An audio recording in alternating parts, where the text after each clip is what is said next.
Ang mabuting balita ng Panginoon ayon kay San Lucas. Noong panahong iyon, samantalang dumaragsa ang mga tao, sinabi ni Jesus, "Napakasama ng lahing ito. Naghahanap sila ng palatandaan mula sa langit, subalit walang ipapakita sa kanila maliban sa palatandaang inilalarawan na nangyari kay Jonas." Kung paanong naging isang palatandaan si Jonas sa mga taga Ninive, gayon din naman magiging isang palatandaan sa lahing ito ang Anak ng Tao. Sa araw ng paghuhukom ay titindig ang mga taga Ninive laban sa lahing ito at hahatulan ng kaparusahan, sapagkat nagsisi sila dahil sa pangangaral ni Jonas, ngunit higit na di hamak kay Jonas ang naririto. Ang mabuting balita ng Panginoon.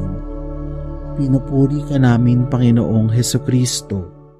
Sa araw ng paghuhukom ay titindig ang mga taga Ninive laban sa lahing ito at hahatulan ng kaparusahan, sapagkat nagsisi sila dahil sa pangangaral ni Jonas. Ngunit higit na di hamak kay Jonas ang naririto. Nang mangaral si Jonas sa mga taga Ninive, halatang napilitan lang siya dahil mortal na kaaway ng Israel ang Ninive. Biro niyo, yung dapat 3 araw na kailangang gugulin para malibot at maabot lahat ng bahagi ng Ninive, pero ginawa lang niya sa loob na 1 araw. Ang bilis! Paano kaya siya nangaral?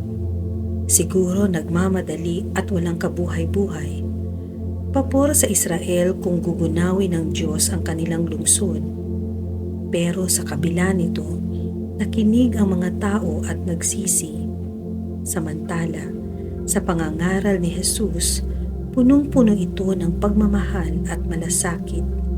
Binigyan niya ito ng sapat na panahon. Ibinaba ang kanyang pahayag sa antas na mauunawaan ng lahat. Samantalang tumutugon din siya sa pangangailangan ng mga tao. Nagpakain ng mga nagugutom, pinagaling ang mga may sakit, at pinalaya ang mga inaalipin ng kadiliman. Naging daan ang kanyang pangangaral para ibigay ang kanyang sarili, buo at ganap para sa mga tao. Sa kabila ng mga ginawa ni Jesus, di man lang naantig ang puso at damdamin ng karamihan. Sa halip, patuloy na kinikwestiyon ang kanyang karapatang mangaral. Ayon kay San Pablo sa unang pagbasa, kabilang din kayo sa mga tinawag na maging tagasunod ni Hesukristo. Naghahanap ka rin ba ng tanda para maniwala at sumampalataya?